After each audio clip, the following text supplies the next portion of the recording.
You are listening to Alex Nanlohi Podcast, to know the Lord and to make Him known.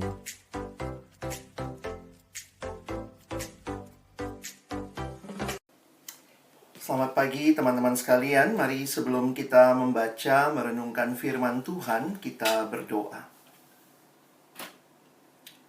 Bapa di dalam surga, kami datang dalam ucapan syukur kepadamu pagi hari ini. Terima kasih Tuhan mengumpulkan kami bersama-sama di tempat kami masing-masing melalui Zoom meeting ini. Boleh beribadah, memuji Tuhan, dan juga mendapat kesempatan mendengar firman-Mu ya Tuhan. Biarlah seperti pujian yang kami naikkan, firman-Mu lah firman yang hidup dan yang menghidupkan, firman yang berkuasa mengubahkan sikap hati, firman yang tidak berubah, tetapi firman yang kami percaya sanggup mengubah kehidupan kami. Kami memohon biarlah melalui kebenaran firman-Mu yang kami akan baca dan renungkan bersama, tolong kami bukan hanya jadi pendengar firman yang setia, tapi mampukan kami dengan kuasa dari Roh-Mu yang kudus. Kami dimampukan menjadi pelaku-pelaku firman-Mu di dalam kehidupan kami, di dalam pelayanan, pekerjaan, fungsi yang Tuhan berikan bagi kami masing-masing. Waktu ke depan kami persembahkan dalam tangan-Mu, dalam nama Yesus kami berdoa. Amin. Ya, saya bersyukur kepada Tuhan untuk kesempatan boleh melayani pada pagi hari ini. Dan teman-teman, saya menyiapkan satu presentasi bagi kita. Jadi, kiranya ini juga boleh menolong kita melihat sama-sama apa yang menjadi pergumulan kita yang diangkat oleh pengurus di tengah-tengah situasi pandemi ini. Kita akan bicara soal selfless love, ya. Nah, mari teman-teman, saya buka slide-nya sebentar ya.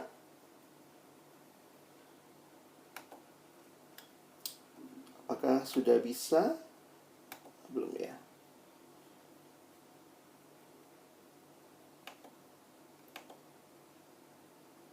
Baik. Apakah sudah muncul? Sudah ya? Oke. Mari kita akan melihat ada banyak bagian firman Tuhan yang memang juga mengingatkan akan hal ini. Tapi saya ingin mengajak kita melihat dalam 2 Timotius pada pagi hari ini. 2 Timotius pasal yang ketiga, ayat yang pertama sampai dengan ayat yang kelima. Saya terus bergumul sejak dapat tema ini gitu ya. Mau coba melihat apa sih yang menyebabkan orang begitu selfless. Self-centered maksudnya ya. Begitu fokus kepada diri. Nah, sebenarnya kalau kita perhatikan di dalam Alkitab ada banyak bagian yang menyatakan tentang hal itu. Tapi yang menarik adalah bagian ini ya. Saya ketika membaca bagian ini menyadari kembali. Manusia adalah makhluk yang relasional. Kita diciptakan di dalam relasi. Relasi dengan Allah, relasi dengan sesama, relasi dengan diri kita sendiri, dan bahkan dengan alam di mana kita hidup. Nah, yang menarik adalah ketika dosa merusak kehidupan manusia, maka juga dosa merusak relasi-relasi itu. Ya. Nah, nanti waktu teman-teman mengikuti kita membaca 2 Timotius pasal 3 ini ayat 1 sampai 5, kita coba lihat bagaimana relasi-relasi ini digambarkan ya. Coba kita perhatikan sama-sama. Nah, saya sudah tulis ayatnya ada di screen. Kalau teman-teman mungkin biar nggak bolak-balik, silakan boleh perhatikan screen. Saya akan bacakan bagi kita. Ketahuilah bahwa pada hari-hari terakhir akan datang masa yang sukar. Manusia akan mencintai dirinya sendiri dan menjadi hamba uang. Mereka akan membual dan menyombongkan diri. Mereka akan menjadi pemfitnah. Mereka akan berontak terhadap orang tua dan tidak tahu berterima kasih, tidak mempedulikan agama, tidak tahu mengasihi, tidak mau berdamai, suka menjelekkan orang, tidak dapat mengekang diri, garang, tidak suka yang baik, suka mengkhianat, tidak berpikir panjang, berlagak tahu, lebih menuruti hawa nafsu daripada menuruti Allah. Secara lahiriah, mereka menjalankan ibadah mereka, tetapi pada hakikatnya mereka memungkiri kekuatannya. Jauhilah mereka itu. Teman-teman, ada banyak hal yang diizinkan Tuhan terjadi dalam kehidupan kita, termasuk salah satunya krisis. Dan bagi saya yang menarik adalah krisis itu sebenarnya sadar atau tidak, makin memurnikan kita, atau dalam bahasa yang lain adalah makin menyatakan siapa kita. Biasanya kalau semua berjalan dengan biasa saja, kita jadi kurang sensitif melihat tentang diri kita. Even to look at ourselves, to evaluate ourselves, kadang-kadang itu nggak mudah. Tetapi ketika krisis terjadi, saya pikir itu makin menunjukkan salah satunya adalah siapa kita. Ada pengalaman ketika teman-teman yang ada di daerah gempa begitu ya. Di daerah gempa atau daerah-daerah yang mungkin ada di Sulawesi Tengah, atau mungkin pernah ada di Bengkulu, di daerah-daerah ketika gempa terjadi, mereka suka cerita gitu ya. Dan lucu-lucu kadang-kadang ceritanya, walaupun di tengah-tengah mungkin waktu gempa yang besar tuh luar biasa gitu. Tapi pertanyaannya begini, iya bang, ketahuan banget gitu apa yang gue cinta. Nah, kenapa? Ketika gempa terjadi, aku tuh keluarnya bawa apa? Gitu ya, kira-kira. Waktu dia keluar, kadang-kadang kan lagi tidur, begitu bangun, ada yang begitu rupa langsung lari keluar. Bahkan ada teman yang cerita di daerahnya ada ibu yang keluar bawa bantal, begitu ya. Nah, itu karena panik ya. Jadi bukan bayinya yang digendong, bukan anaknya, tetapi bantal yang dibawa. Ada yang bahkan rela masuk lagi ke dalam rumah cari HP, begitu ya.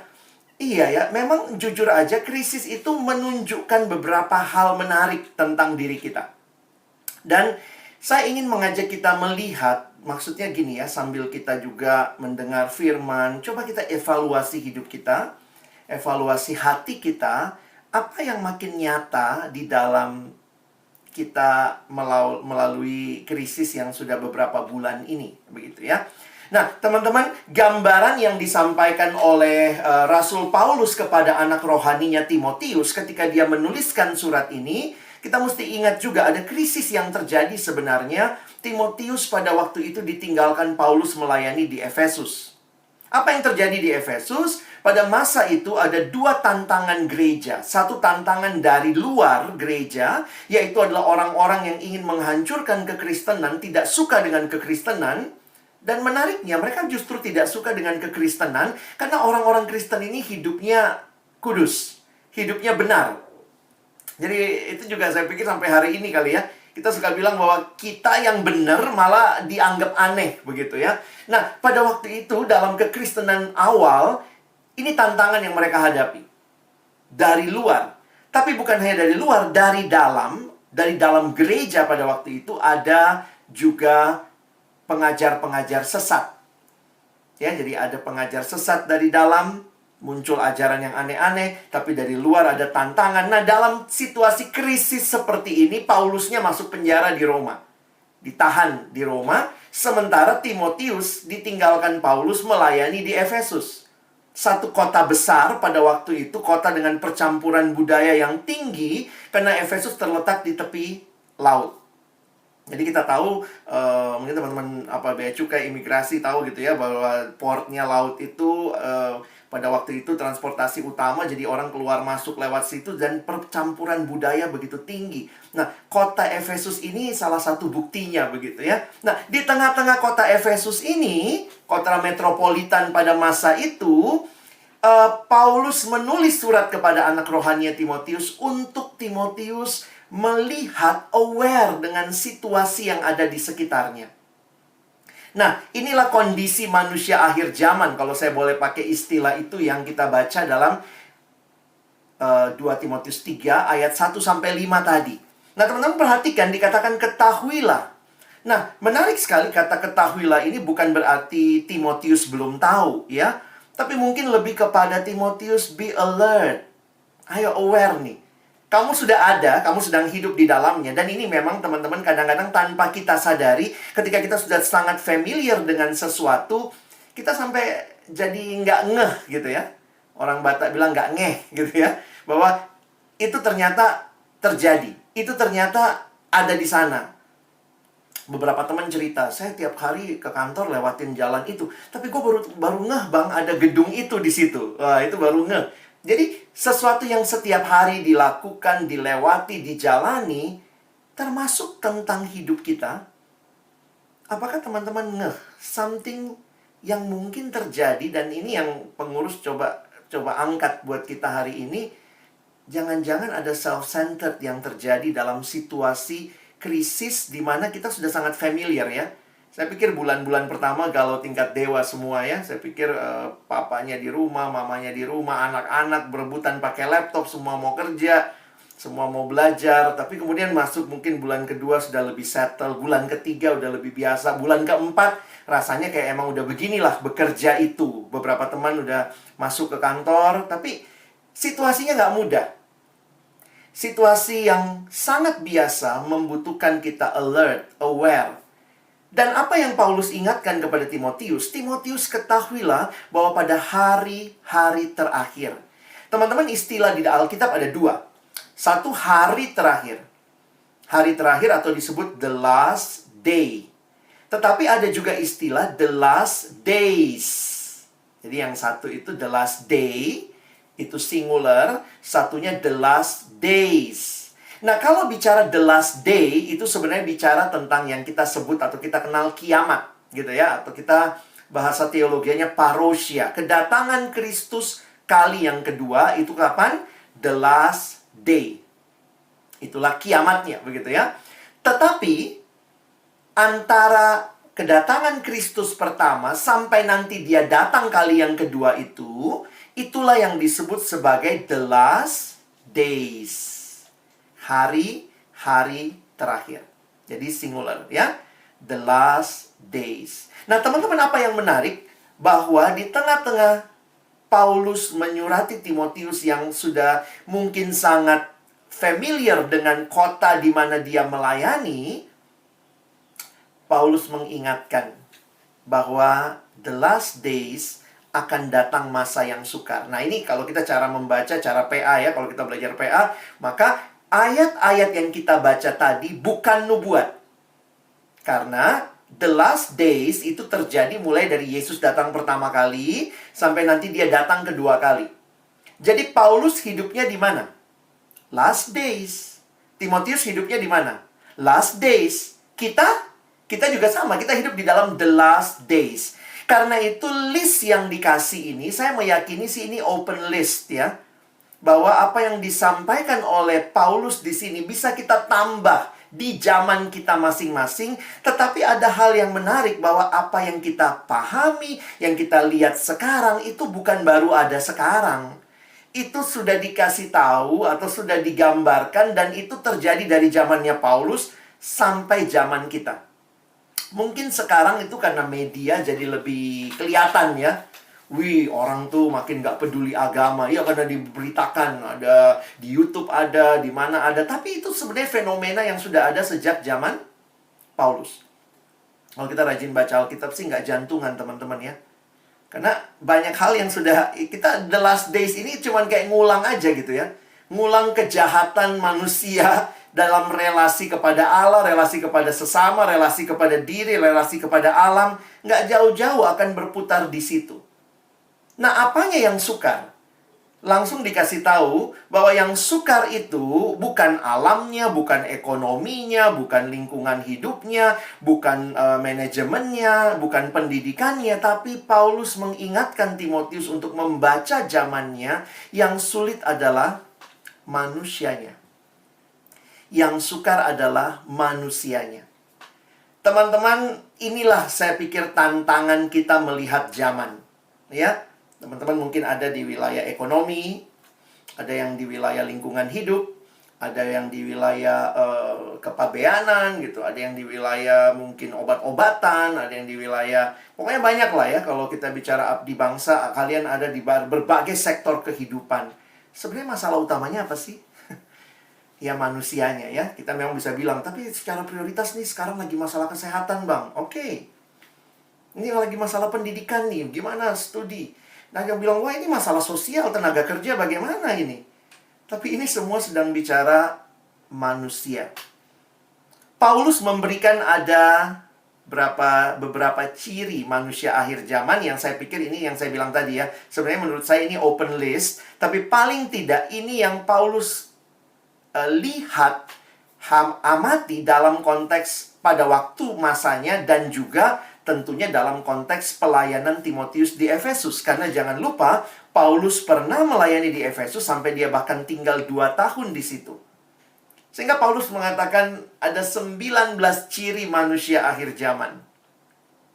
Dan teman-teman, kalau lihat ini ya, saya kadang-kadang kalau pikir self-centered itu mungkin cuma satu itu satu istilah yang mencakup banyak hal. Contoh ya, itu kan di list ini muncul ya, mencintai diri sendiri, menjadi hamba uang, akan membual, akan menyombongkan diri. Tapi misalnya nanti ya, yang kanan tuh, tidak tahu mengasihi, lalu tidak mau berdamai, itu kan aplikasi dari self-center juga. Orang yang self-center boro-boro nggak mau berdamai, suka menjelekkan orang, bikin berita hoax gitu ya. Kenapa self-center? Supaya saya nyaman. Kenapa? Ada orang yang begitu. Dia nyaman, dia tenang kalau orang lain dijulitin gitu. Asik ya. Saya alamin kepuasan. Jadi sebenarnya self-centered ini sangat mengerikan karena aplikasinya bisa banyak. Suka mengkhianat, tidak berpikir panjang, lebih menuruti hawa nafsu. Itu kan semua sedang bicara bahwa manusia menjadikan dirinya segala-galanya. Dan karena itu, kalau kita perhatikan sejak kejatuhan manusia di Taman Eden, masalah utama kita adalah manusia merasa dirinya lah segala-galanya. Self-centered bukan masalah di pandemi aja, teman-teman ya. Self-centered ini bukan masalahnya abdi bangsa aja yang katanya duitnya tetap dapat gaji kan gitu ya. Ada gaji 13 dan segala macam. Ini masalah semua orang. Karena apa? Semua manusia berdosa. Tapi apakah kita aware? Sehingga kita tidak membuat ini jadi familiarity yang sangat biasa. Ya sudahlah, emang hidup seperti ini. Tetapi mari kita lihat baik-baik.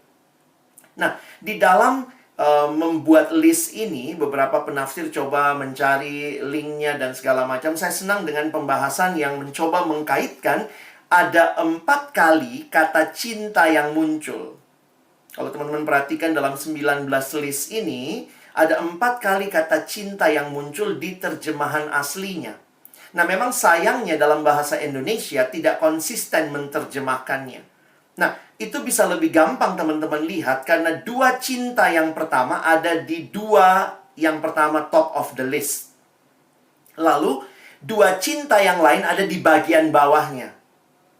The 2 bottoms yang paling bawah. Jadi, menarik nih, saya memasukkan di situ dengan menuruti Allah. Jadi kalau dikatakan manusia akhir zaman ini nggak peduli Tuhan, nggak juga. Ada Allah dalam list mereka, tapi bukan yang utama. Kira-kira begitu ya. Nah, teman-teman juga bisa menyadari hal itu di tengah-tengah kehadiran kita di masyarakat dalam pekerjaan kita. Jadi, kalau kita perhatikan, ini kira-kira terjemahan yang lain. Ini kita lihat dulu ya. Jadi yang saya bilang tadi, ada 2 yang paling atas. Ada 2 yang paling bawah, yang seorang penafsir yang saya kutip, dia mengatakan 19 ciri ini dimulai dan diakhiri dengan 2 atau 4 ciri utama yang mengapit 15 ciri manusia akhir zaman yang lain. Dan sebenarnya inilah gambaran kalau kita mau analisa zaman, ya, mau analisa zaman di mana kita hidup. Nah, kira-kira ini bertumpu kepada hal ini nih. Nah, nanti kalau teman-teman perhatikan Alkitab NIV berbahasa Inggris, NIV lebih konsisten menerjemahkan karena dia menggunakan semuanya lovers. Kan harusnya mencintai diri, mencintai uang, mencintai nafsu, dan mencintai Allah. Nah, NIV menerjemahkan lovers of themselves, lovers of money, lovers of pleasures, and lovers of God. Dan inilah yang menjadi ciri manusia akhir zaman, manusia yang jatuh dalam dosa, manusia yang tidak mengenal Allah, inilah yang menjadi cirinya. Dan kalau teman-teman perhatikan, bagi saya yang menarik adalah tentang mencintai diri. Tuhan Yesus pun pernah mengingatkan kita ya. Jadi ini ada kayak semacam resonate begitu ya. Bahwa dalam Matius 24 ayat 12, dalam khotbah akhir zaman, Tuhan Yesus kasih salah satu ciri atau tanda akhir zaman adalah, dan karena makin bertambahnya kedurhakaan. Ayat sebelumnya, ayat 11 sebenarnya bicara pengajar sesat muncul. Dan karena makin bertambahnya kedurhakaan, maka kasih kebanyakan orang akan menjadi dingin. Wow, apa sih yang dimaksud ya? Saya juga coba pikir gitu. Ya, ini kasih banyak orang akan jadi dingin, ya itu bicara self-centered itu. Manusia bukannya makin mencintai sesama, tetapi Alkitab memberikan kita kacamata melihat bahwa ternyata kecenderungan utama manusia. Betul sih, sekarang kan banyak banget ya reality show di TV, kayaknya peduli, kasih uang sama pengemis, sama orang yang susah. Banyak orang-orang yang altruis banget sekarang ya. Tapi sebenarnya di hati yang terdalam dari manusia, itu bukan lahir dari natural self, dari hidup yang sesungguhnya yang sudah dicemari dosa. Dalam terjemahan bahasa Indonesia masa kini, bahasa Indonesia sehari-hari, dia pakai istilah begini ya. Kejahatan akan menjalar begitu hebat sampai banyak orang tidak dapat lagi mengasihi. Wah, ini menarik, ada perspektif yang menarik. Mungkin jadinya orang berpikir, ngapain sih mengasihi? Toh kita nanti dijahatin orang, ngapain baik-baikin orang? Sampai seorang ibu kasih nasihat ke anaknya gitu ya. Saya kaget juga, ini ibu, tante ini sangat Kristen, pakai salib begitu ya. Tapi waktu saya dengar dia kasih nasihat sama anaknya, dia, makanya lu jadi orang yang terlalu baik, nanti dijahatin orang begitu. Saya coba mikir-mikir, sebenarnya dia ngomong apa sih sama anaknya ya? Karena baik itu sesuatu yang kita harus lakukan dalam Alkitab. Kita diminta untuk berbuat baik begitu ya. Mungkin saya bilang, ya mungkin tante ini harus ngomong ke anaknya, lu jadi anak jangan bego gitu kali, jangan goblok gitu. Karena ketika kamu tidak melakukan kebaikan dengan berhikmat, jangan-jangan kamu dimanfaatin orang. Tapi hati-hati, nasihat kita ke anak jangan sampai bukan nasihat Alkitab apa bukan begitu. Oh, jangan terlalu baik. Loh, harus baik, tapi juga harus berhikmat. Jadi, saya pikir inilah realita di zaman di mana kita hidup. Dan sebenarnya yang lebih mengerikan ini adalah waktu membaca ayat 5-nya, teman-teman. Kenapa saya katakan lebih ngeri ayat yang kelima? Karena waktu menyadari ayat yang kelima ini terjadi di dalam gereja atau di luar gereja, teman-teman. Ternyata dari ayat yang kelima, kalau kita perhatikan, nampaknya ini juga terjadi, bahkan mungkin lebih jelas Paulus lihatnya di dalam gereja. Karena Paulus bilang sama Timotius, secara lahiriah mereka menjalankan ibadah mereka, tetapi pada hakikatnya mereka memungkiri kekuatannya. Jadi, jangan kita bicara dunia kayak begini, dunia nggak bisa mengasihi. Jangan-jangan gereja sedang self-centered. Jangan-jangan program-program gereja kita, hal-hal yang kita lakukan sebagai gereja dalam bentuk institusi, maupun diri kita sebagai gereja yang hadir dalam dunia, dalam masyarakat, kita seperti apa nih? Di satu sisi ada Tuhan, ada cinta Tuhan, makanya kita tetap ibadah. Tapi apakah cinta Tuhan itu dibarengi dengan cinta kepada sesama? Yang tulus, yang bukan hanya, saya kalau lihat YouTuber kadang-kadang suka mikir ya, ini settingan apa bukan ya. Bersyukur kalau bukan settingan ya. Tapi kadang-kadang kok kebaikan hati harus dimuat dalam konten dan seterusnya. Mungkin itu untuk mempengaruhi orang juga berbuat baik ya. Tapi kalau ternyata itu sekedar konten, ya kasihan, motivasinya jadi cuma kelihatan sebagai seorang yang baik saja. Nah, kita tidak bisa menghakimi motivasi orang, tapi ayat ini mengingatkan kita hati-hati kalau ternyata kebaikan hati kita itu ternyata cuma kemunafikan karena ditutupi dengan berbagai motivasi yang salah. Sehingga responnya menarik sekali nih responnya. Paulus bilang sama Timotius, jauhilah mereka itu. Tentu Paulus bukan berkata, Timotius kamu keluar dari situ, tinggalkan jemaat itu. Enggak ya, justru Paulus tinggalin Timotius untuk melayani jemaat itu. Tapi yang Paulus sampaikan adalah jangan ikuti perbuatan mereka. Jangan ikuti motivasi yang salah mereka. Jangan ikuti apa yang menjadi hal yang tidak benar. Karena itu kita terus harus berdoa supaya ibadah-ibadah kita adalah ibadah yang transformatif, teman-teman. Saya harap kita bisa dengar khotbah dengan baik ya. Khotbah itu bukan cuma seperti di kantor, amanat pembina upacara ya. Pesan-pesan moral begitu ya. Ya, dilakukan syukur, nggak dilakukan dapat SP. Bukan. Kita sedang bicara di hadapan Tuhan. Ibadah yang transformatif yang di dalamnya saya mengalami perubahan. Ketika saya dengar firman Tuhan, saya tahu saya tidak benar dalam hal tertentu. Tuhan tolong saya, koreksi saya. Beda sekali kalau kalian jadi atasan, gampang ngomongnya sama anak buah begitu ya. Atau bahkan sebagai anak buah dengar atasan ngomong, gila tuh bapak pinter banget ngomongnya. Kita nggak sedang dengar pidato. Kita tidak sedang dengar pengarahan amanat pembina upacara kalau apel tiap minggu ya. Tapi kita sedang mengalami perjumpaan dengan Tuhan. Maka lagu tadi sangat indah ya. Firman-Mu yang kuasa mengubahkan sikap hati. Firman-Mu yang kuasa mengangkat di saat ku terjatuh.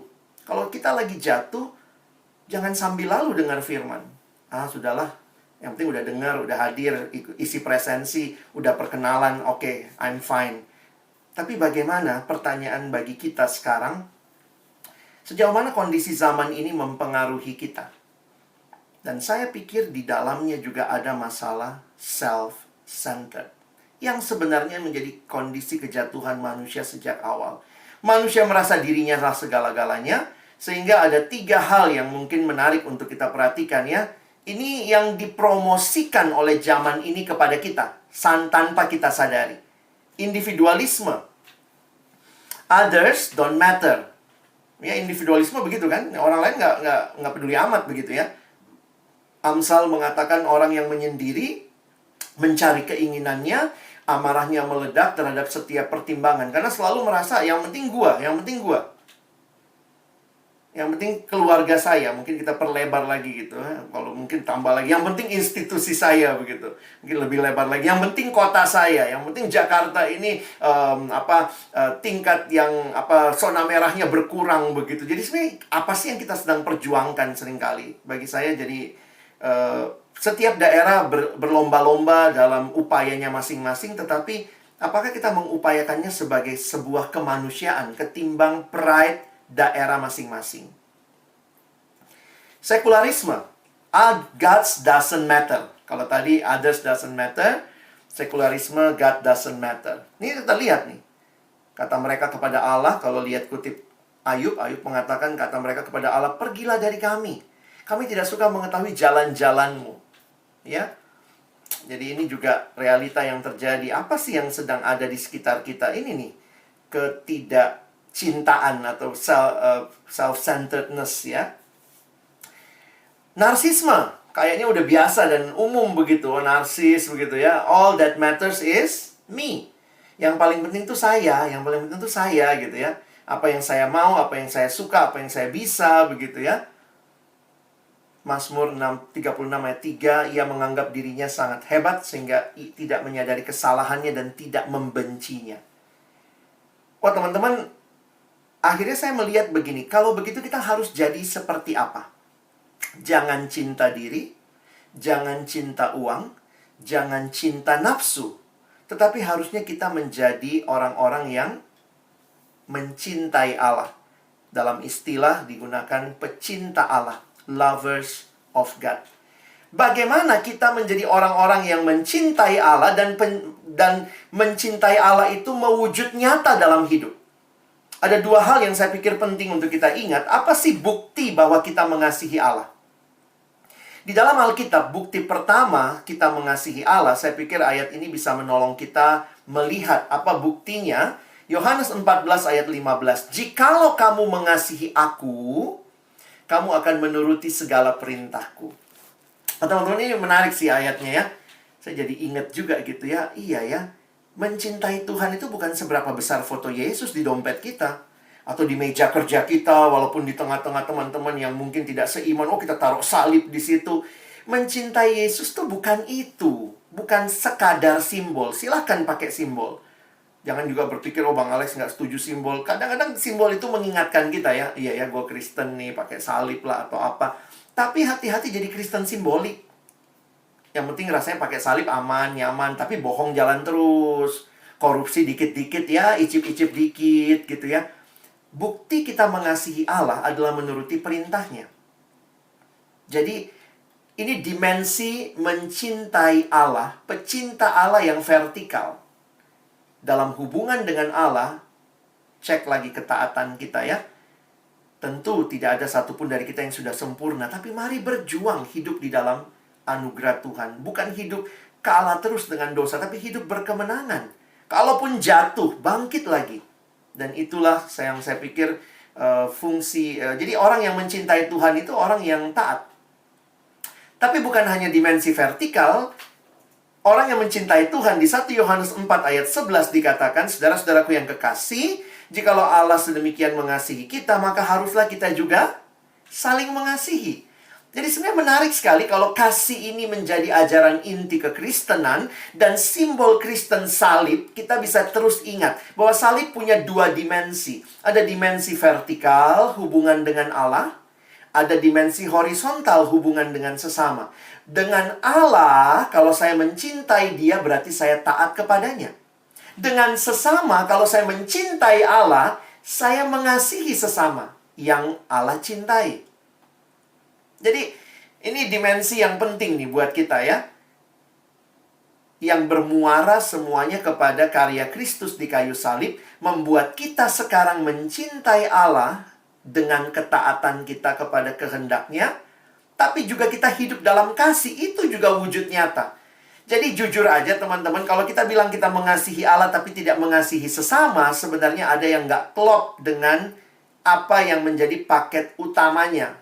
Mencintai Allah, pecinta Allah. Pecinta Allah dibuktikan dengan ketaatan kepada Allah dan kasih kepada sesama. Ini satu paket teman-teman, nggak terpisah. Karena itu John Stott mengatakan kalimat begini ya.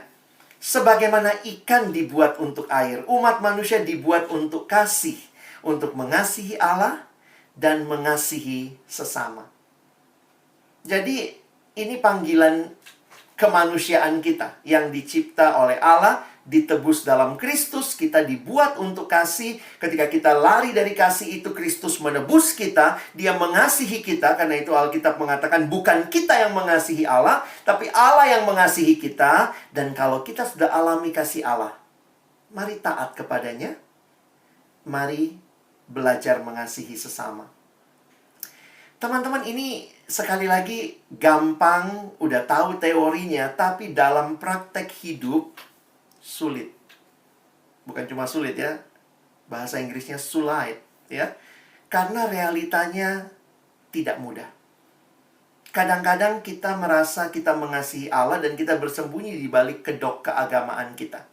Aku saat teduh bang tiap hari. Yes. Tapi jangan-jangan relasi kita di kantor menunjukkan kita bukan orang yang kenal Tuhan kali ya.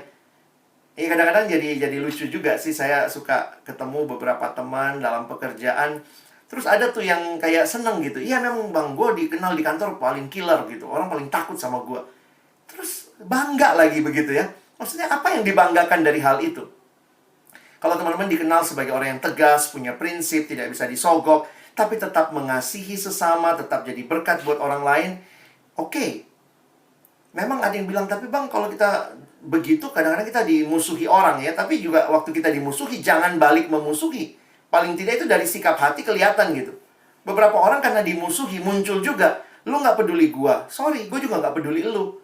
Apakah itu Kristen ya? Kadang-kadang saya mikir, jangan bicara selfless, self-centered ini dalam hal-hal yang lain dulu gitu ya. Jangan-jangan dalam berbagai hal, dalam keseharian, termasuk di keluarga. Kadang-kadang ada yang begitu ya. Lu jual, gua beli. Terus kalau yang sana benci saya juga ikut benci dia. Itu yang Yesus bilang, apa upahmu? Orang lain juga begitu. Jadi memang panggilan jadi murid Tuhan ini untuk tidak self-center ini memang cuma salib sih teladannya teman-teman ya. Gimana cara ngelihatnya? Ya lihatlah ke salib waktu Yesus dimaki apa yang dia lakukan. Tentu dia menuntut keadilan, tetapi dia sadar keadilan itu ya nanti bagiannya Tuhan dan di waktunya Tuhan. Tapi dia tidak balas memaki. Itu bagi saya, Tuhan itu bukan gue banget gitu ya. Kalau gue pengennya, wah gue balikin lagi gitu ya. Kita nggak mau disakiti. Jadi mari kita tantang our love, kita challenge our love gitu ya. Nah, saya tuliskan di sini God's love is seen. Jadi sebenarnya kasih Allah itu dibuktikan ketika kekristenan itu mengasihi satu sama lain. Teman-teman, kenapa? Karena memang sejak awal kita dicipta, kita bukan dicipta sendirian, teman-teman. Ketika kita bicara kenapa gue nggak boleh self-centered, karena jangan lupa, engkau dan saya diciptanya bukan sendiri di dunia ini.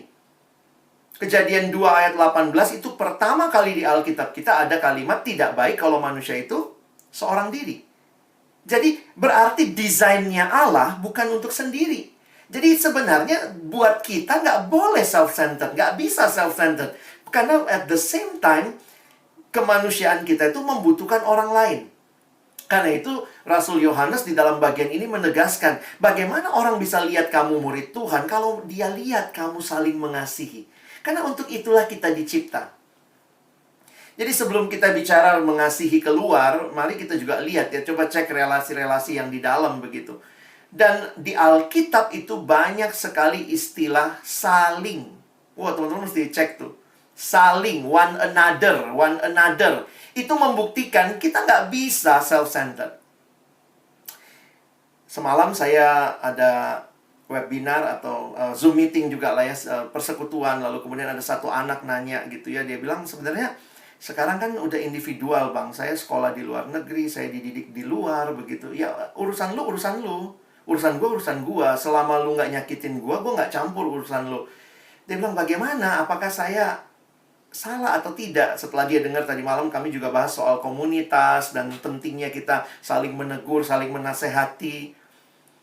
Saya bilang, itulah ya. Saya juga makin baca Alkitab, saya makin evaluasi diri gitu. Di Alkitab itu tuh kepo itu rohani, teman-teman ya. Kepo dalam tentunya yang benar ya. Kepo untuk peduli kepada orang, menasehati dia kalau dia salah, menegur, tentu dengan cara yang tepat ya. Kepo itu Kristiani, biblical. Justru nggak kepo itu salah. Itu yang jadi masalah ya. Kalau kalian nggak kepo, tidak punya kepedulian kepada orang lain, jangan-jangan tuh. Karena kita memang dicipta untuk tanda kutip care one another. Tentu mungkin kita harus set our circle ya.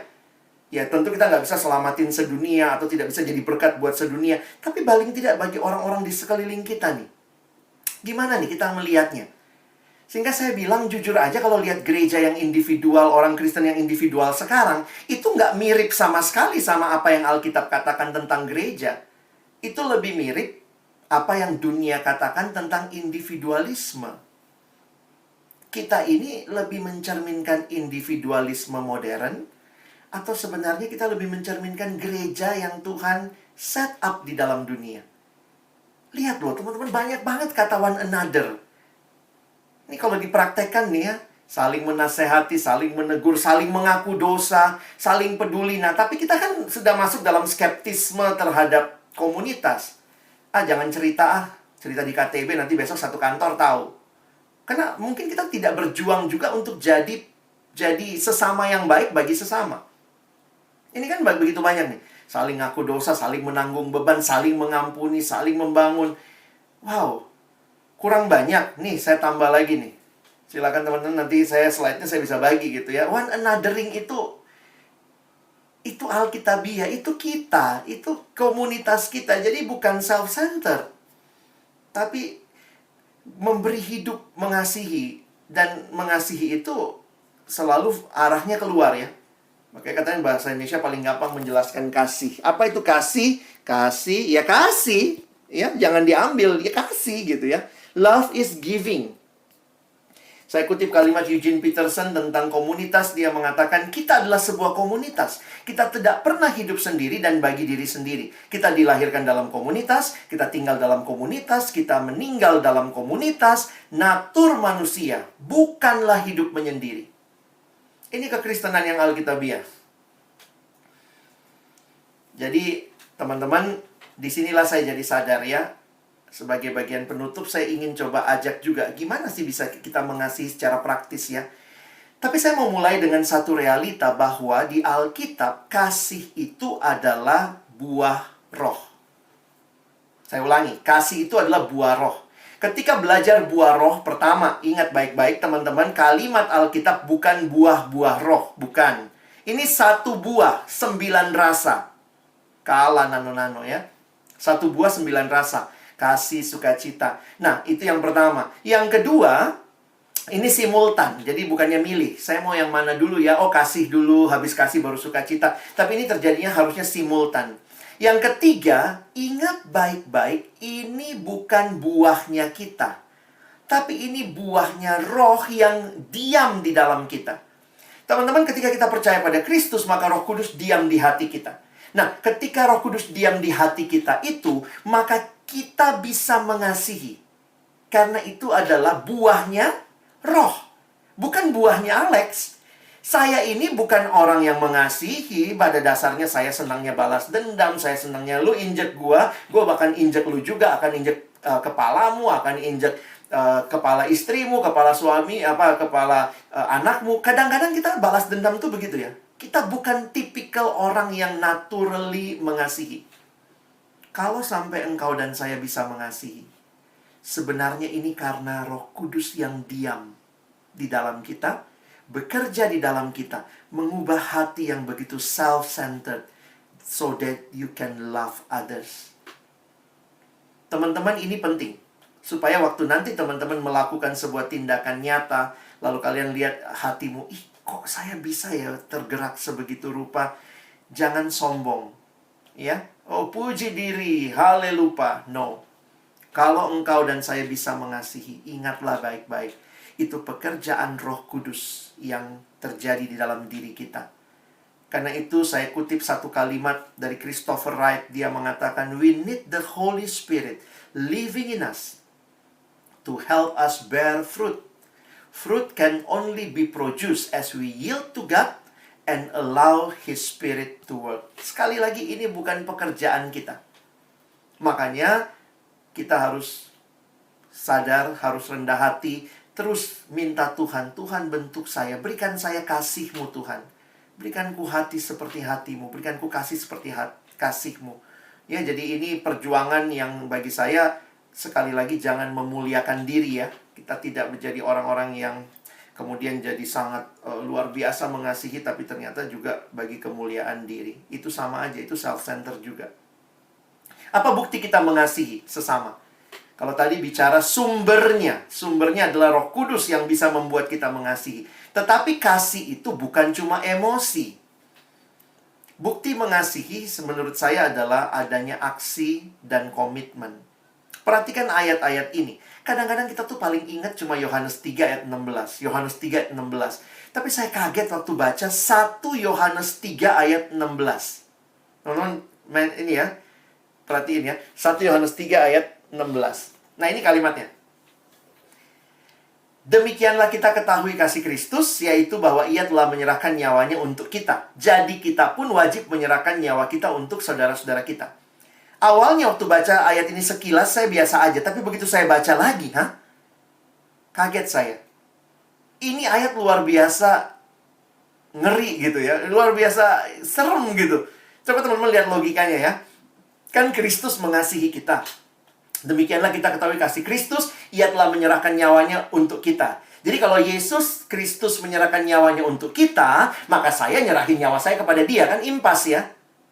Tapi perhatikan ayatnya.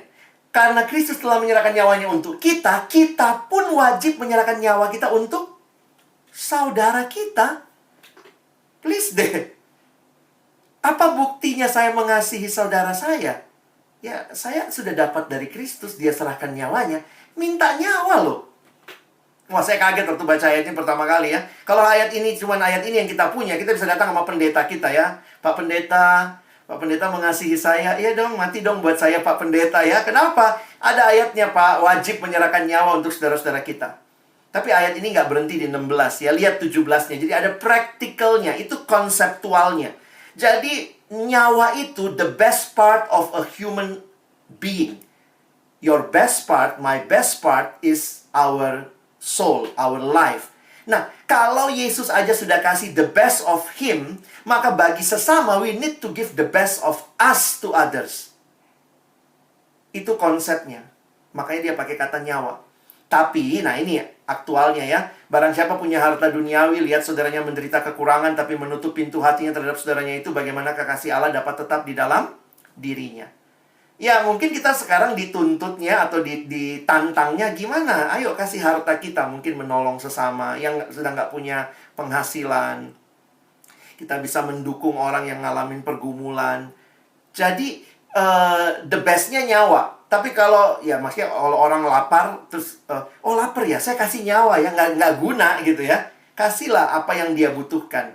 Dan ayat 18 memberikan pemahaman yang baru bagi saya tentang kasih. Marilah kita mengasihi bukan dengan perkataan atau dengan lidah, tetapi dengan perbuatan dan dalam kebenaran. Love is action. Love is commitment. Love is giving, not taking. Karena itu sebagai aplikasi praktis saya juga bingung gitu ya. Teman-teman mungkin bertanya, jadi apa yang bisa kita lakukan ya Bang gitu ya. Ya miliki kasih yang aktif, yang inisiatif, peka lihat kebutuhan orang lain. Saya pikir teladan jemaat mula-mula kelihatannya ini ya. Mereka di Kisah Rasul 2, ada yang menjual harta miliknya melihat saudaranya yang punya kebutuhan. Miliki kasih yang aktif. Di mana kita menyalurkan kasih yang aktif itu, saya pikir teman-teman mintalah hikmat dari Tuhan. Karena sekarang kan banyak channel, banyak gerakan-gerakan swadaya masyarakat, ada lembaga-lembaga tertentu, bahkan gereja juga. Kami di Perkantas juga, kita di Perkantas juga melakukan berbagai hal yang kita lihat bagian yang penting, begitu ya. Di Perkantas ada pelayanan medis, kemarin kita buat task force. Jadi bagaimana informasi, nolong beberapa teman-teman yang terkena, keluarganya, bagaimana mendampingi, ada dokter-dokter yang mendampingi, mengawal. Terus kemudian ada dananya, waktu itu banyak dana yang masuk, lalu kemudian kita pakai beli APD, beli hand sanitizer, semuanya. Nah sekarang task force-nya sudah mulai, karena pemerintah sudah makin tanggap, makin banyak penyaluran distribusi, mulai berpikir apa ya yang bisa dilakukan. Karena task force-nya ini masih sampai bulan September. Maka kemarin akhirnya mengumpulkan beberapa orang, konselor-konselor, staff-staff yang punya latar belakang konseling. Kami buka counseling center selama 2 bulan ke depan untuk keluarga-keluarga yang mengalami pergumulan, butuh sharing, butuh didoakan, silahkan kontak begitu ya. Nah, jadi jujur aja, kadang-kadang jangan berpikir semua bantuan itu uang. No. Ya. Jangan berfokus kepada apa yang tidak kita miliki.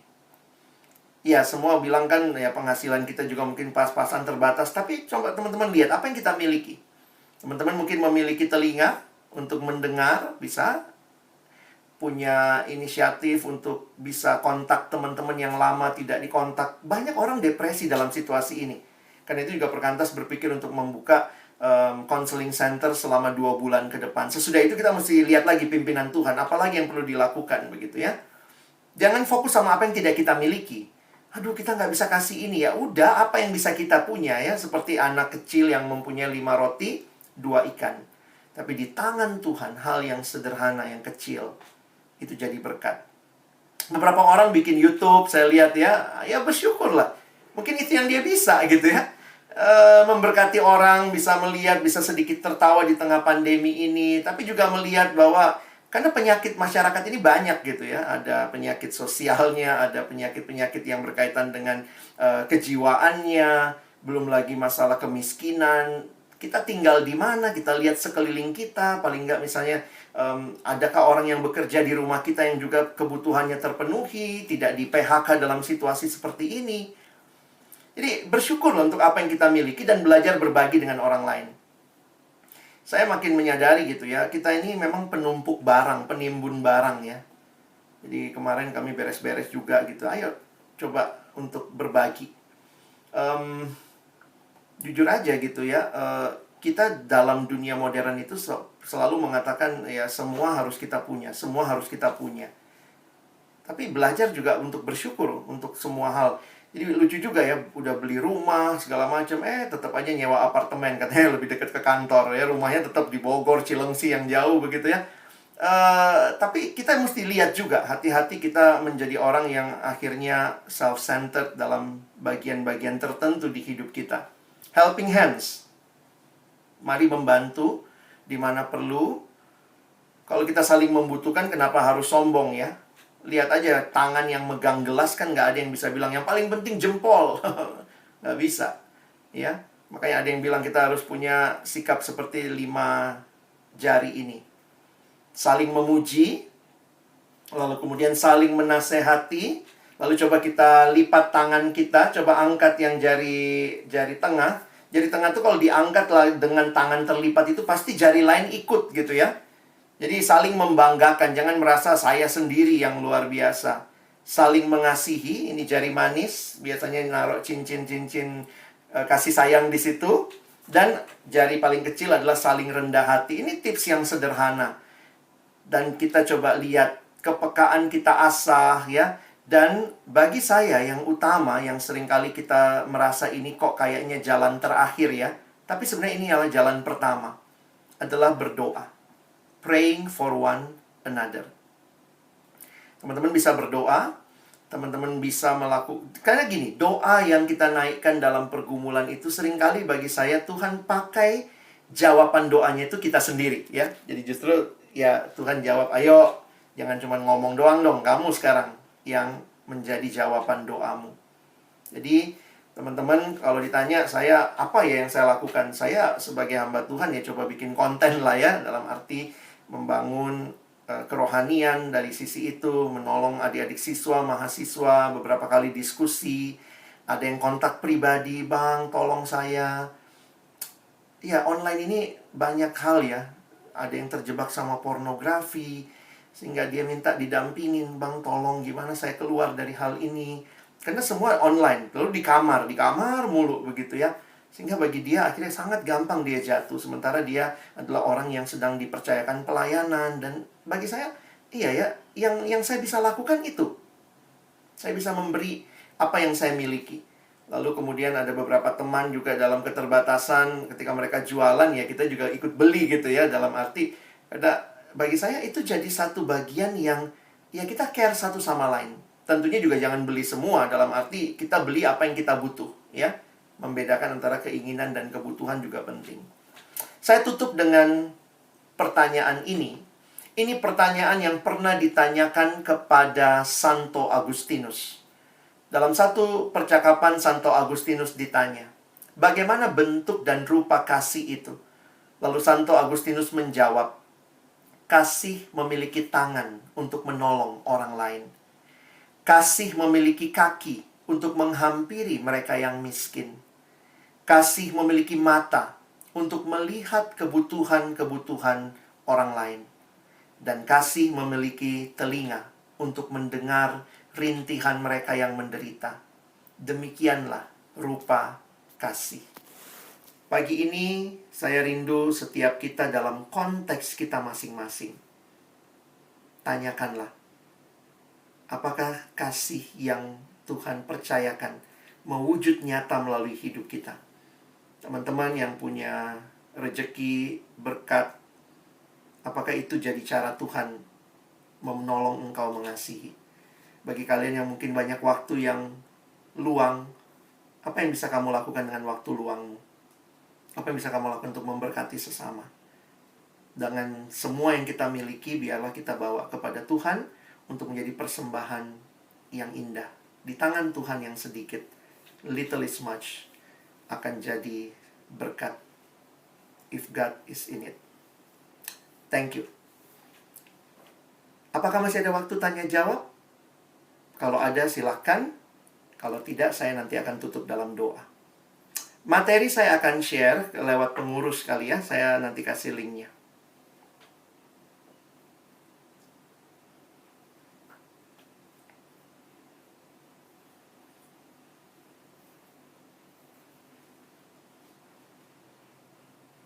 Mungkin teman-teman jika ada yang ingin bertanya atau mungkin ingin sharing, bisa menyampaikan pertanyaan atau sharingnya melalui kolom chat, silakan. Oke, ini ada pertanyaan yang masuk ini, Bang. Bagaimana jika seluruh rekan kerja dan tempat kerja menyatakan kita sangat mampu dan pantas untuk menjalankan tugas tertentu, tapi secara pribadi merasa belum pantas? Apakah ini juga bagian dari self-center? Bagaimana langkah konkret yang harus dilakukan? Oke. Ya, begitu pertanyaannya, Bang. Baik. Saya belajar sejak terlibat dalam pelayanan belajar melihat bahwa yang paling penting, ya, bukan yang lain nggak penting ya, tapi yang paling penting adalah kita di hadapan Tuhan. Jadi banyak hal berkaitan dengan kita di hadapan Tuhan itu lebih penting bagi saya daripada saya di hadapan orang. Itu pengalaman sih. Kalau lihat orang yang paling kenal saya, misalnya pada waktu itu orang tua saya tuh, mereka nggak mau saya jadi hamba Tuhan. Mereka maunya saya kerja, kamu punya kemampuan kok, kamu pantas, you deserve better daripada masuk pelayanan saja. Dan waktu itu kan pergumulannya adalah orang tua saya belum paham pelayanan. Kalau pelayanan masuk ke gereja mungkin oke ya, wis masuk gereja anak gua hamba Tuhan. Ini masuknya perkantas gitu ya. Itu ditanya, kerjamu apa? Ke kampus-kampus. Oh, dosen, bukan. Terus ngapain biasanya ngajar? Oh, guru, dosen, bukan. Terus ngapain gitu. Jadi jujur aja waktu itu orang tua saya melihatnya, ya saya kuliah komunikasi di UI, bukan kampus biasa gitu ya, jurusannya cukup favorit. Harusnya kamu bisa jadi lebih baik. Jadi you deserve better gitu. Kamu pantas dapat itu gitu. Tapi ketika saya bergumul di hadapan Tuhan, saya harus berkata tidak kepada keinginan orang. Karena saya tahu bahwa saya tidak melayani mereka. Mereka bisa jadi cara Tuhan meneguhkan saya, tetapi mereka juga bisa jadi hal yang belum tentu cara Tuhan hanya karena mereka melihat saya bisa gitu. Dan itu ya, jadi saya bergumul dalam, bagi saya itu bukan masalah self-centered, tapi God-centered. Siapa sebenarnya yang harusnya kita puaskan ketika kita melayani? Jadi jujur aja bagi saya, akhirnya saya belajar untuk melihat langkah konkret yang harus dilakukan ya kita mesti bergumul di hadapan Tuhan ya. Dan pergumulan kita di hadapan Tuhan itu bukan tergantung apa kata orang. Tentu kita bisa mendengar masukan orang, itu harus. Tetapi pada akhirnya biarlah keputusan kita, karena kita living in the presence of God, coram Deo. Kita tidak sekedar living di hadapan orang lain. Jadi jujur aja tidak mudah untuk hal seperti ini. Tapi bagi saya, pergumulan dengan Allah, ketenangan itu bagi saya akan jauh lebih tenang ketika saya menjawabnya di hadapan Tuhan. Meskipun saya disalah mengerti. Saya udah pernah ngalamin lah, disalah mengerti semua keluarga. Almarhum papa saya waktu itu nggak ngomong sama saya 1 tahun. Ya itu konsekuensi karena saya tidak ikuti yang mereka mau. Jadi, ya saya nggak tahu, konsekuensinya pasti ada ya. Nggak ikutin yang orang mau. Nah, tidak living up to their expectation. Tapi saya nggak dapat keyakinan itu misalnya. Maka saya bilang ya saya memilih taat kepada Tuhan dalam poin itu. Thank you. Ada pertanyaan lagi nih Bang, dari Hardiono Setiawan. Halo Bang, bagaimana membawakan selfless love kepada rekan-rekan kerja yang cenderung mengandalkan dan memanfaatkan diri kita serta malas bekerja? Iya. Itu. Thank you Hardi, semoga sehat-sehat ya. Kalau saya lihatnya, action speaks louder than words. Jadi jujur aja, kadang kita mungkin harus jadi teladan sinar kecil yang terus bercahaya, yang mungkin akan terlihat satu waktu kelak. Bukan sekarang ya, kadang-kadang tidak mudah, apalagi mengubah semua orang di sekitar kita. Tidak ada resep 1, 2, 3 sih.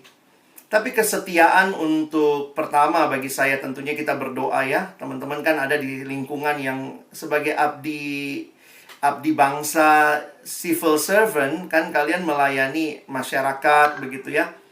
Makanya begitu ngeri sebenarnya kalau para abdi bangsa ini self-centered ya. Itu salah satu yang sangat ngeri bagi sebuah negara kalau abdi bangsanya self-centered. Padahal harusnya people-centered lah kalau boleh dipakai istilah seperti itu. Tapi kita juga tidak akan bisa langsung mengubah semua orang. Kadang-kadang memang kita nggak sabaran ya. Bagi saya disitulah saya pikir challenge-nya untuk terus melihat kepada apa yang menjadi kehendak Tuhan. Kalau teman-teman lagi ada di situ, bersinarlah bagi sekelilingmu. anak masing-masing di sekitarnya gitu ya, bersinar. Kadang-kadang memang kita mimpinya, apalagi kalau di ini ya, camp nasional, acara pengutusan, bersinar bagi Indonesia. Aduh Tuhan, Indonesia, ruangan gua aja kayaknya gua masih malu gitu ya. Nah tapi bagi saya jadilah terang di mana kita ada gitu. Mungkin saya akan membacakan 2 pertanyaan terakhir sekaligus ya Bang. Dari Trinita Purba, pertanyaan yang pertama, bagaimana menyikapi kondisi kita bisa sharing tatap muka secara langsung dengan orang lain di tengah kondisi pandemi COVID yang harus memperhatikan protokol kesehatan jaga jarak. Nah, kemudian pertanyaan berikutnya dari Tiur Dinawati, pertanyaannya bagaimana bersosial media yang baik seperti Facebook dan Instagram. Nah, kita kan menampilkan profil atau foto kita yang terbaik. Nah, kalau diperhatikan sepintas kesannya pasti hedon. Nah, mohon masukan dari Bang Alex. Oke. Kenapa gitu? Bagi saya sih yang paling sederhana memang kita perlu ini ya, ini yang masalah medsos lah ya, kita perlu lihat lah bahwa itu adalah satu tools yang powerful, tapi juga di dalam tools yang powerful ada banyak kemungkinannya, bisa positif, bisa negatif. Jadi bagi saya sih begini ya, selama kita yang ngeposting nggak fake, bagi saya itu akan jauh lebih apa, kita nggak bisa lah bikin konferensi pers bilang sama orang, gua nih bener-bener nih tulus nih ngeposting ini, itu urusan orang lah. Kita nggak bisa, kalau udah kita lempar di medsos, kita udah nggak bisa untuk mengatur apa impresi orang. Nggak mungkin bisa. Tetapi karena itu, bagi saya ketika kita posting sesuatu, netizen jahat itu kan ada di mana-mana gitu ya. Kita udah postingnya jahat, kadang-kadang kenapa saya terganggu? Kenapa engkau terganggu? Karena mungkin waktu kita posting sesuatu pun kitanya nggak tulus. Gue pengen dapat banyak like, gue pengen supaya orang lihat nih, gue pernah keluar negeri, gue pengen nih supaya orang lihat nih. Tapi poinnya adalah ketika kita posting dengan tulus-tulus aja, ya iya, gue bersyukur nih, gue pernah keluar negeri, dapat beasiswa. Gue bersyukur aja posting foto itu, bukan sedang kayak julitin temen. Nah, lu lihat kan, lu nggak pernah keluar negeri, padahal posisi lu lebih tinggi dari gue dong udah pernah. Kalau kita hatinya tulus, maka respon apapun yang terjadi ketika orang merespon, kita no problem. Tapi kalau kitanya nggak tulus, jadi dalam bermedsos bagi saya, ya buat kita yang Kristen ya, ya konten penting, silahkan create your own content. Tapi more important is lahir dari hatimu yang memang ingin berbagi, ingin bersyukur. Nggak salah juga dong kita bersyukur, posting foto gue keluar negeri nih, bersyukur nih. Waktu itu semua jalan tertutup tapi visanya last minute. Ya, anytime you can share whatever you like, tapi biarlah itu lahir dari hati. Nah, lalu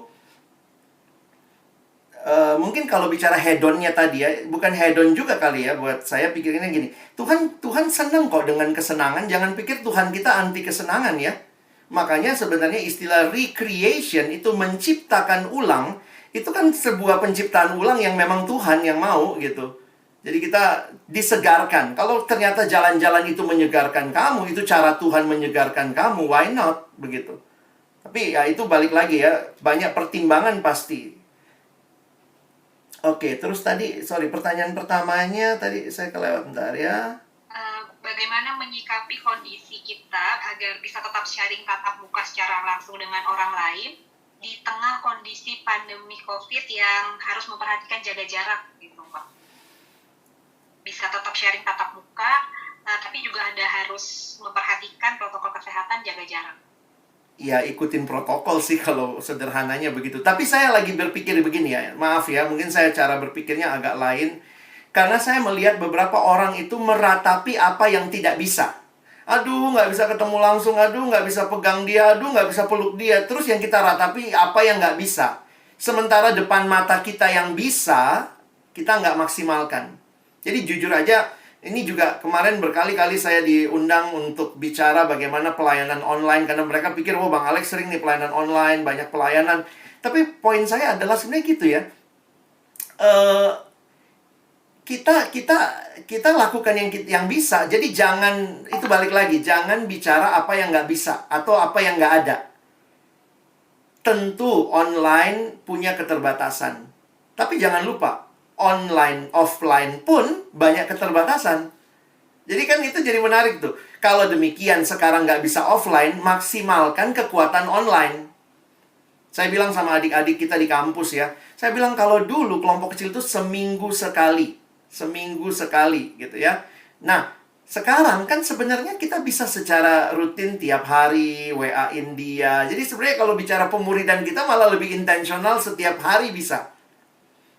Nah, waktu itu saya bilang juga, terus perhatiin mereka pribadi. Misalnya jangan cuma saya punya grup WA KTB, terus kita tiap pagi, selamat pagi semua, tapi di KTB. Tapi kita mungkin perlu WA pribadi-pribadi. Gimana pergumulanmu? Ada yang mau didoakan? Jadi sebenarnya ada banyak hal yang justru dengan adanya media-media seperti ini, ayo maksimalkan. Kira-kira seperti itu. Mungkin satu lagi ya Bang ya, terakhir, karena waktu kita yang juga terbatas untuk diskusinya ini, saya akan bacakan satu pertanyaan terakhir dari Pujian Nauli. Ini mau bertanya terkait nih, menuruti hawa nafsu daripada menuruti Allah. Kenapa saat saya jatuh ataupun berusaha menuruti Allah ada rasa tidak puas untuk keduanya?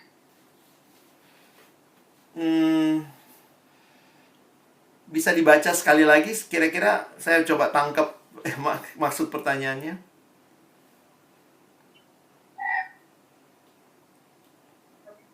Pertanyaannya adalah terkait menuruti hawa nafsu daripada menuruti Allah. Nah, pertanyaannya kenapa saat saya jatuh ataupun berusaha menuruti Allah ada rasa tidak puas untuk keduanya? Oke. Teman-teman, saya mungkin menggarisbawahi bahwa selama kita hidup, kita belum sempurna.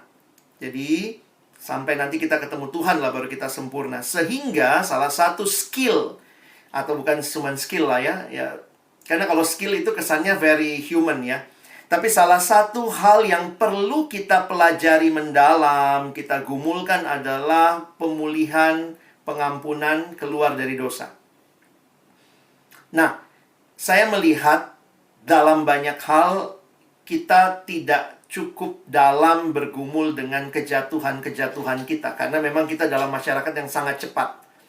Bagi saya menarik, gereja sampai hari ini mempertahankan disiplin ada dalam liturgi namanya pengakuan dosa. Kayak kita di tengah hiruk pikuk, hal yang kita rasa biasa lah. Kemarin ngebohongin bos, biasa lah. Semua teman juga ngebohongin gitu ya. Jadi kita nggak benar-benar punya waktu untuk stop. Grieving sama dosa-dosa itu gitu ya. Makanya gereja sebenarnya memberikan ruang itu. Walaupun ruang itu pun jadi semacam apalah ya, kalau pengakuan dosa semua tutup mata, atau kita ngecek-ngecek HP sambil ngapain, baca-baca warta jemaat, padahal itu very specific time to repent. Nah, sehingga saya melihat begini ya, karena yang satu dilakukannya nggak mendalam, tidak dengan thoughtful, tidak dengan wholehearted. Lalu yang satu juga kesannya kayak ikut Tuhan itu juga yang dia dapat cuma baca Alkitab lah, saat teduh lah, nggak puas nih. Kayaknya ini nggak dapat, ini nggak dapat. Jadi saya pikir memang dalam beberapa bagian hidup mungkin kita perlu berhenti sejenak untuk bisa deal dengan apa sih yang kita nggak puas? Ketidakpuasannya apa? Jadi jangan-jangan kita ngerasa, gue nggak puas nih, karena yang waktu sama Tuhan pun, kayak gue ngerasa terpaksa. Nah, jadi kita coba cari tahu masalahnya apa, yang terdalamnya apa. Makanya ya bagi alumni juga, saya kaget juga tuh ya, retret AWG yang dilakukan oleh Perkantas tuh peminatnya ratusan. Bisa lebih banyak dari webinar kita hari ini misalnya. Kenapa? Karena banyak yang sadar betul mesti deal sama sesuatu supaya hidup tuh nggak lewat begitu aja. Atau kalaupun nggak lewat begitu aja, jadi kayak bener-bener gini, apa bedanya gue ikut Tuhan sama gue ikut dunia? Toh hati gue sama aja rasanya, kira-kira begitu. Nah, jadi di sini juga pentingnya kalian punya komunitas. Saya sangat mendorong, punyalah teman-teman KTB yang kepadanya kamu bisa cerita, kamu bisa sharing, dan mereka mendoakan kamu. Kamu pun juga bisa mendoakan mereka. Jadi pertama, akui kegagalan kita, cari akarnya. Yang kedua, datang sama Tuhan. Dan yang ketiga, pakailah komunitas untuk jadi support group buat kamu. Kira-kira begitu. Terima kasih jawabannya untuk Bang Alex, dan beberapa pertanyaan dan juga sharing dari teman-teman yang ada di chat. Mohon maaf kami tidak bisa membahas dan membacanya pada saat ini, tapi tenang saja. Nanti ketika diskusi kelompok bisa didiskusikan bersama di dalam kelompok untuk pertanyaan dan sharing yang dinikmati. Nah, kira-kira seperti itu. Alex mau tutup di dalam doa untuk firman Tuhan. Baik, mari kita berdoa. Bapa Surgawi, terima kasih buat kebenaran firman-Mu, setiap wawasan, setiap contoh, dan juga diskusi di antara kami, tanya jawab barusan, makin menolong kami melihat bahwa ini tema yang tidak bisa hanya sekali dibahas lalu selesai, tetapi sebuah pergumulan yang kami bawa dalam hidup kami di hadapan Tuhan setiap hari.